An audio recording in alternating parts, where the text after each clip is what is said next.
Bonjour à tous. On espère que vous allez bien. Et aujourd'hui, on va vous parler d'une chose très importante. C'est comment aborder son modèle. Donc le but aujourd'hui est de pouvoir savoir comment préparer notre shooting photo en amont pour qu'au moment où nous abordons notre modèle et où nous démarchons celle-ci, tout soit le plus carré possible. Voilà, il y a 3 étapes à respecter en amont pour le photographe. Première étape, c'est de sélectionner son thème. Deuxième chose aussi à préparer, ça va être le lieu. Donc le lieu qui va se prêter donc, au thème que vous avez en tête. La troisième chose, c'est de sélectionner sa modèle. Et comment sélectionner sa modèle, c'est très important. C'est-à-dire que vous pouvez prendre n'importe quelle jeune fille qui va, ou jeune homme, hein, mais bon, sur un printanier c'est une femme, prendre n'importe quelle jeune femme sur Terre, mais par rapport à ce que vous voulez, c'est très important de choisir. Donc comment choisir? Vous avez les réseaux sociaux, vous avez les sites internet comme book.fr.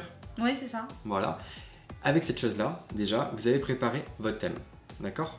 Une fois que vous avez préparé votre thème, vous allez donc du coup pouvoir démarcher votre modèle. Pour la démarcher, il y a pour moi des règles d'or à respecter, à savoir rester poli, courtois et bienveillant. Une modèle, vous n'allez pas la démarcher en allant comme un bourrin. Pour la démarcher, le mieux, ce n'est pas de lui téléphoner au taquet. Comme ceci. Alors, Natacha, elle est pas mal. Ok.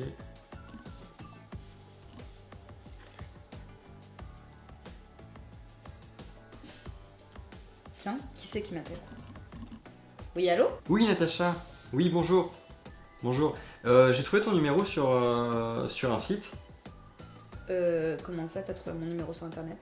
Oui, et en fait, j'aimerais bien te proposer un shooting. Voilà. Est-ce que tu serais OK? Quoi? Un shooting photo?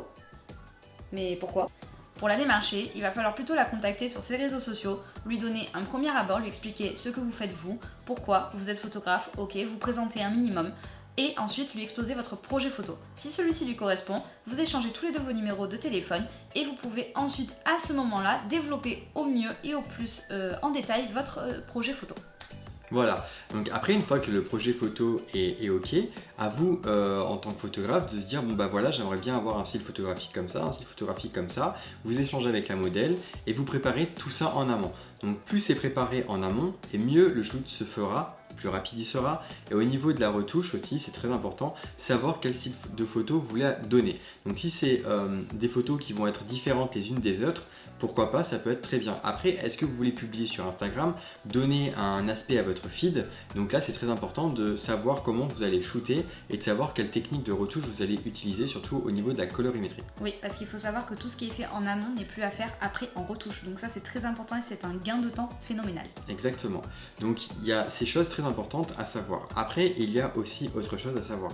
Ce qu'il y a à savoir également, c'est savoir comme il faut diriger son modèle. On vous fera une vidéo beaucoup plus complémentaire là-dessus avec une mise en situation. Si vous avez des questions d'ailleurs, n'hésitez pas à nous les poser pour que nous puissions vous mettre tout ça au mieux dans la prochaine vidéo. En revanche, ce qu'on peut déjà vous dire, c'est que pour guider une modèle, il va falloir respecter certaines règles également. Et il y en a 3 pour moi, à mon sens, qui sont obligatoires. La première, c'est de la respecter. La respecter, c'est-à-dire qu'on n'y va pas brutement. Et au fait, tiens, mets-toi comme ça. Ne me touche pas. Oh, d'accord. Non, on fait pas ça. La chose qu'on doit faire, c'est s'avancer, toujours lui parler à ses proches, parce que si par exemple elle a 10 mètres, ouais, mets-toi comme ça, c'est pas top, c'est pas respectueux. Surtout qu'elle risque que vous de vous répondre un gros 1. Voilà, donc du coup, vous approchez de votre modèle, vous lui expliquez la pose que vous voulez donner, et à partir de là, vous lui demandez est-ce que je peux te toucher pour pouvoir te guider dans les gestes. Si celle-ci refuse, ne vous braquez pas, ne soyez pas contrarié, vous avez juste à procéder par l'effet miroir pour lui montrer exactement la pose que vous voulez qu'elle prenne afin de la guider au mieux et qu'elle puisse reproduire celle-ci, car effectivement il y a des personnes pudiques et qui n'osent pas et qui n'ont pas envie d'être touchées, ce qui est tout à fait normal. Voilà, donc du coup, être respectueux, s'approcher, avoir un dialogue. Moi, ce que j'instaure aussi dans mes shootings, et je trouve ça très important, et souvent on me le dit, c'est que je pose toujours la question à mes modèles, et puis si vous regardez cette vidéo, vous verrez que c'est vrai, c'est est-ce que tu pensais que j'étais comme ça? C'est-à-dire, est-ce que tu pensais que j'étais, on va dire entre guillemets, rigolo? Elle me disait non, je pensais que tu étais quelqu'un peut-être un petit peu plus froid, et assez direct. Et en fait, non, les gens s'aperçoivent que je suis pas du tout direct et que j'aime bien instaurer quelque chose donc, que je vous recommande de faire, c'est du dialogue, rigoler et ça va créer une complicité avec vous et votre modèle. Exactement. Et pour moi, c'est très très important. Tout à fait. Ça permettra que la modèle soit beaucoup plus à l'aise. Pour moi, le suivi de votre shooting photo, quelque chose qui va être primordial aussi, ça va être de lui montrer au fur et à mesure les photos que vous réalisez. Ça permettra que celle-ci, elle soit plus à l'aise avec son image et que si vous êtes amateur, parce que cette vidéo s'adresse à beaucoup de monde, mais pas mal d'amateurs surtout, et que vous ne voyez pas certains détails que la modèle pourra voir, et bien en fait celle-ci, en voyant ces photos, remarquera peut-être un chouchou à son poignet, peut-être un petit double menton, quelque chose qu'elle corrigera elle-même au fur et à mesure du shooting et qui permettra d'avoir un rendu beaucoup plus phénoménal. Voilà, donc ces choses sont très importantes pour avoir un shooting qui se passe entre guillemets au top. Donc c'est-à-dire prévoir donc, son shooting, on va dire, C'est ça. prévoir le thème, Le lieu. contacter la modèle mais pas comme un bourrin, prévoir un rendez-vous téléphonique avec elle, et puis après lui montrer les photos sur le shoot et sélectionner les photos ensemble si c'est une collaboration bien sûr. Voilà, je pense qu'on a fait le tour. Vous avez les cartes en main pour pouvoir démarcher votre première modèle.